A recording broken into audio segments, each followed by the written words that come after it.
बिरयानी खाने वाले बिरयानी के दीवाने होते हैं। रेडियो पे खड़े होके, रेस्टोरेंट्स में जाके, घर पे मंगा के तरह तरह की बिरयानी बनाई जाती है। लेकिन आज मैंने बनाई है बिल्कुल अलग तरह की बिरयानी। आज मैंने गट्टा, राजस्थानी गट्टा पुलाव और बिरयानी दोनों को मिक्स कर दिया और इतनी लाजवाब बनी है कि एक बार आप इस रेसिपी को ट्राई करेंगे, उसके बाद आप बजाय बाजार से बिरयानी मंगाने और खाने के ना घर में ही ट्राई करेंगे। एकदम शाही बिरयानी बनाकर तैयार की है और बहुत सारा सामान डाला है, लेकिन बहुत सस्ते में बनकर तैयार हुई है। मुझे खुद को यकीन नहीं हो रहा कि इतनी अच्छी बिरयानी हम घर में इतनी आराम से बना सकते हैं। तो hello friends, welcome to my channel easy and tasty. तो चलिए इजी एंड टेस्टी रेसिपी शुरू करें। इसके लिए मैंने बासमती चावल लिया है, ये 200 ग्राम एग्जैक्ट चावल है और गिलास से नापेंगे तो 3/4। और ये सारे खड़े मसाले हैं, आपको पता ही है, छोटी इलायची, चक्रफूल, जावित्री, तेज पत्ते 2, एक छोटा दालचीनी का टुकड़ा। एक बर्तन के अंदर 2 लीटर पानी लेंगे, उसके अंदर आधा चम्मच नमक डालेंगे और सारे खड़े मसाले डाल देंगे और इनको उबलने देंगे। जब पानी के अंदर अच्छे से उबाल आ जाएगा, इतनी देर मैंने चावल को अच्छे से 3 से 4 बार हल्के हाथ से पानी से धो लिया। और उसके बाद हम चावल को भिगोना नहीं है, डायरेक्ट इसके अंदर डाल देंगे। ये देखिए 2-3 मिनट के अंदर उबाल आना शुरू होगा। और 1 चम्मच मैंने इसके अंदर सिरका डाला है। सिरका डालने के 2 फ़ायदे होंगे। एक तो आपके चावल एकदम सफ़ेद, बिल्कुल जैसे आपके कपड़ों की तरह, जैसे वाइट नया हम सूट लाते हैं ना, उसके जैसा वाइट चावल बनेगा। और दूसरा, एकदम खिला खिला बिरयानी बनकर तैयार होगा। ये देखिए आपके सामने एकदम सफ़ेद चावल है, और वरना चावल हल्का सा पीला हो जाता है पानी में उबालने के बाद, बिल्कुल लाइट ऑफ वाइट कलर का हो जाता है। और ये बिल्कुल वाइट चावल है। अब इसको हम छान लेंगे। 90% तक पका लिया और इसको हम एक प्लेट में फैला देंगे ताकि हल्का सा ठंडा हो जाए। अब इतनी देर मैंने 4 बड़े साइज़ के प्याज लिए थे और कढ़ाई के अंदर ऑयल गरम करके हम इन्हें सुनहरा तल लेंगे। प्याज हमें 2 तरह से यूज़ करनी है, 2 नहीं बल्कि 3 तरह से। एक बार आप इस रेसिपी को पूरा फॉलो कीजिए और उसके बाद अपने घर में अगर मन हो तो ट्राई भी कीजिए और आपको इतनी पसंद आएगी। बस प्याज को हम इतना सुनहरा होने तक ही तलना है। इससे ज़्यादा अगर आपने प्याज को तला तो उसका रंग काला पड़ जाएगा और पूरी बिरयानी को हमारा कड़वा कर देगा। इस तरह से प्याज तलकर आप बड़े आराम से 2-3 महीने तक स्टोर करके रख सकते हैं और किसी भी सब्जी में डालिए या बिरयानी के अंदर बहुत ज़्यादा कुरकुरा प्याज हो जाता है। ये देखिए कितना अच्छा इसका कलर हो गया। 2 मिनट बाद हल्का सा डार्क फिर भी हो जाएगा। अब इसी कढ़ाई के अंदर मैंने 15-20 काजू लिए हैं, उनको हम अच्छे से फ्राई कर लेंगे।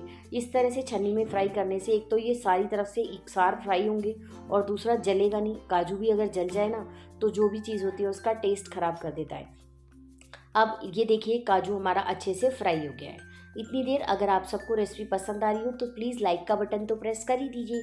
अब ऐसे ही 10-12 बादाम लिए हैं। बादाम ज़्यादा नहीं डालें, थोड़ा सा काजू ही ज़्यादा अच्छा लगता है पुलाव में, लेकिन बादाम का भी बहुत बढ़िया टेस्ट आता है। आज मैंने बिल्कुल शाही राजस्थानी शादियों वाली गट्टा बिरयानी बनाकर तैयार करी है। अब ये देखिए इसी के अंदर हम क्या करेंगे, किशमिश जो है 20-25 किशमिश ली सी, उनको भी अच्छे से फ्राई कर लिया। इस तरह से बिल्कुल हल्के हाथ से हमें फ्राई करना है ताकि ये बिल्कुल भी काले भी ना पड़े और बहुत अच्छे सुनहरे जो है फ्राई हो जाएं और बहुत अच्छा बिरयानी के अंदर अपना फ्लेवर देंगे। ये देखिए अब बचा हुआ तेल मैंने निकाल दिया, सिर्फ 2 टेबलस्पून ऑयल छोड़ा है। उसमें 1 चम्मच जीरा डाल देंगे और जो हमने प्याज फ्राई की थी ना उसमें से आधा प्याज इसके अंदर डाल देंगे। प्याज क्योंकि अच्छे से फ्राई है तो अब ज़्यादा देर लगेगी ही नहीं। इसी के अंदर मैंने 2 चम्मच के लगभग अदरक, लहसुन और हरी मिर्च का पेस्ट डाल दिया और 1 चम्मच पेस्ट बचा लिया। उस पेस्ट के अंदर मैं थोड़ी सी प्याज डालकर ना उसको अच्छे से मिक्सी में पीस लूँगी। 2 मीडियम साइज़ के टमाटर मैंने डाल दिए हैं। वैसे आजकल प्याज और टमाटर बहुत महंगे आ रहे हैं, लेकिन ये थोड़े से सामान में इतना सारा खाना बन के तैयार होगा ना, कम से कम 4 या 5 जने तो खा ही लेंगे। तो उस हिसाब से देखा जाए तो ये बहुत सस्ता पड़ जाएगा। बस आराम से इसको प्याज को और टमाटर को भूनेंगे, बहुत ज़्यादा नहीं भूनना, ना ही हमें इनका पेस्ट बनाना है। जब हल्के हल्के भून जाएंगे तो इसके अंदर स्वाद के अनुसार नमक डाल देंगे। मैंने 1 चम्मच नमक का इस्तेमाल किया क्योंकि चावल भी में भी हल्का सा नमक है ही। और 1 चम्मच हमने बिरयानी मसाला, बड़ा वाला चम्मच भर के, करछी के लगभग, या आप छोटे चम्मच लेंगे तो 2 चम्मच बिरयानी मसाला डाल दिया। अब इसको अच्छे से मिक्स कर देंगे। बस अब हमें और ज़्यादा कुछ मसाले डालने नहीं है। मैंने और कोई भी मसाले का इस्तेमाल नहीं किया क्योंकि बिरयानी मसाला अपने आप में बिल्कुल परफेक्ट होता है। अब इसके अंदर जो प्याज मैंने भून के और पीस के रखी है ना अदरक लहसुन के साथ, वो डाल देंगे।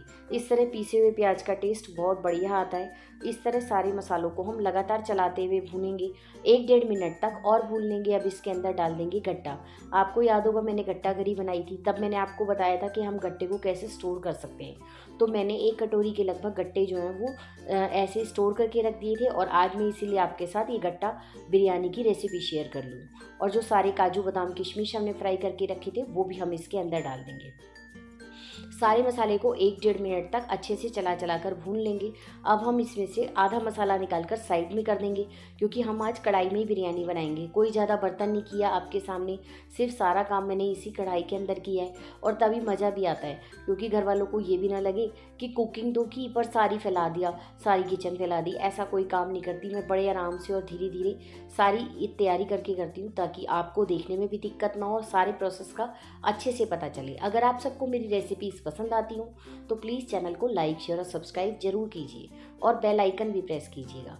अब जितने चावल थे उसमें से आधे चावल मैंने आधी ग्रेवी के ऊपर फैलाए, उसके ऊपर केसर वाला दूध 3-4 चम्मच डाला। उसके बाद हम ये डाल देंगे जो हमने बाकी का गट्टा और उसका मसाला बचा के रखा था, उसके ऊपर हम एक लेयर चावल की फिर से डाल देंगे। इस बार हम सारे चावल आराम से फैला देंगे अच्छे से पूरी कढ़ाई में। ये देखिए कितने सफ़ेद चावल हैं, और इसी वजह से बिरयानी का कलर इतना प्यारा आया है ना, और खुशबू भी। सारे जो प्रोसेस हो उसका पूरा इस्तेमाल किया है मैंने। अब जो थोड़े से बचे हुए फ्राइड प्याज थे वो भी मैंने इसके ऊपर से डाल दिए हैं। अब इसके ऊपर हम डाल देंगे वही केसर वाला बचा हुआ दूध। मैंने 10-12 केसर के धागे बिल्कुल 1/4 कप तेज़ गरम दूध में भिगो दी थी, इस वजह से इसका इतना अच्छा कलर आया है। अब डालेंगे 2 टेबलस्पून के लगभग देसी घी। ये देखिए इसके ऊपर हम डाल देंगे बिरयानी का और मसाला, इसीलिए बिरयानी मसाला बचाया था। और 2 चम्मच मैंने इसके अंदर केवड़ा पाउडर डाल दिया। थोड़ी सी मैंने इसके अंदर हरी मिर्ची जो है डाल दी हैं। इससे क्या होगा, बच्चे अगर नहीं खाएंगे तो हरी मिर्च साइड में निकाल सकते हैं। थोड़े से पुदीने के पत्ते डाल देंगे। पुदीना आजकल आ भी बहुत अच्छा रहा है और बिरयानी में बहुत बढ़िया फ्लेवर देगा। खूब सारा हरा धनिया डाल देंगे।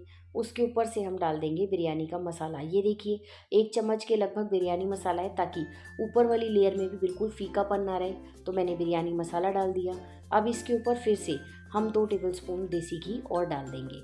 बस इतना काम करना है। और उसके बाद हम क्या करेंगे, एक सिल्वर फॉइल लेंगे, उसे इस तरह से कढ़ाई के ऊपर ढकेंगे और लिड लगा देंगे। बस इससे हमारा दम लग जाएगा। और इसके नीचे गैस का फ्लेम मैंने बिल्कुल लो कर दिया है, और एक पुराना तवा है वो रख दिया। 10 मिनट तक हम इसको इसी तरह से बिल्कुल लो फ्लेम पर दम लगने देंगे। इतनी देर बिरयानी के साथ खाने वाला स्पेशल रायता बनाएंगे। आधा लीटर दही लिया है, उसके अंदर 1 छोटा प्याज, 1 छोटा एप्पल डाला है और बारीक चॉप करके, और 1 छोटा मैंने आम, पका हुआ आम है वो डाला, और 1 टमाटर। एक बार रायता इस तरह बनाइए, बिल्कुल नया फ्लेवर आएगा। थोड़े से पुदीने के पत्ते, थोड़े हरे धनिये के पत्ते, आधा चम्मच मैंने इसके अंदर काला नमक डाला है, आधा चम्मच नॉर्मल नमक डाला है, आधा चम्मच पुदीना पाउडर डाला है, और आधा चम्मच ही हम इसके अंदर भुने हुए जीरे का पाउडर डाल देंगे। बस बहुत बढ़िया। मैंने इसके अंदर हरी मिर्च का इस्तेमाल नहीं किया है, लेकिन अगर आप तीखा खाते हैं या बच्चों ने ना खाना हो तो आप हरी मिर्च भी डाल सकते हैं, पर हमारे यहाँ बच्चों ने भी खाना है तो इसलिए मैंने इसमें हरी मिर्च का इस्तेमाल नहीं किया है। उम्मीद है आप सबको वीडियो तो अच्छी लग रही होगी और रेसिपी पसंद आ रही होगी। तो प्लीज़ मेरे चैनल को सपोर्ट कीजिए और लाइक शेयर और सब्सक्राइब कीजिए, और इसके अंदर ज़रूर से मेरे को एक लाइक तो बनता ही है, साथ में एक सब्सक्राइब भी कीजिए। बस इतनी देर, 10 मिनट हो गए हैं। 10 मिनट पहले मैंने लो फ्लेम पे रखा, और फिर 10 मिनट ऐसे ही गैस बंद करके ऐसे ही ढके में इसमें दम लगने दिया। और ये देखिए कितना बढ़िया बिरयानी हमारा बनके तैयार हुआ है। बाज़ार से अगर आप इतनी बिरयानी खरीदने जाएँ तो आपको 1000-1200 रुपये से कम की नहीं मिलेगी। क्यों? क्योंकि इतना सारा सामान डाला हुआ है, और जबकि घर में हमने बहुत हेल्दी और बहुत हाइजीनिक तरीके से बहुत सुंदर बिरयानी बनाकर तैयार कर ली है। एकदम कलरफुल बिरयानी बनकर तैयार है, और कितने अलग अलग कलर हैं ये तो आपको देखने से ही पता चल रहा होगा। तो चलिए इसे सर्व करते हैं, और फिर रायते के साथ गरम गरम सर्व करेंगे, और इसके साथ किसी और चीज़ की आपको ज़रूरत ही नहीं रहेगी अगर इस तरह से आप कंप्लीट मील बनाएं। और ये देखिए इस तरह से इसको हल्का हल्का पुदीने की कलियां लगा के सर्व कीजिए, बहुत सुंदर लगता है। मुझे थोड़ा सा ये सजा हुआ खाना ज़्यादा अच्छा लगता है, तो ये सब मुझे करना पड़ता है गार्निशिंग के लिए। पर घर में बना रहे तो इन सब चीज़ों की ज़रूरत नहीं है, पर मैं तो अगर घर में भी बनाती हूँ तो ये ज़रूर चीज़ें इस तरह लगाती हूँ। मुझे इस तरह से लगाना बहुत अच्छा लगता है। तो हमारी बहुत बढ़िया बिरयानी जो फटाफट से बन भी जाएगी, इतनी देर में आप ऑर्डर करेंगी और वो आएगी। इतनी देर ही लगेगी घर में बनाने में भी, और पूरे बहुत सस्ते में आप पूरे घर के लिए बढ़िया खाना होटल या रेस्टोरेंट वाला घर में ही तैयार कर सकते हैं। और सामान कोई ऐसा है नहीं। हाँ, अगर आपके पास गट्टा अवेलेबल ना हो तो आप उसकी जगह किसी भी सब्जी का इस्तेमाल कर सकते हैं। देखिए एकदम नरम मुलायम सॉफ्ट गट्टे हैं। तो please subscribe, like, thank you.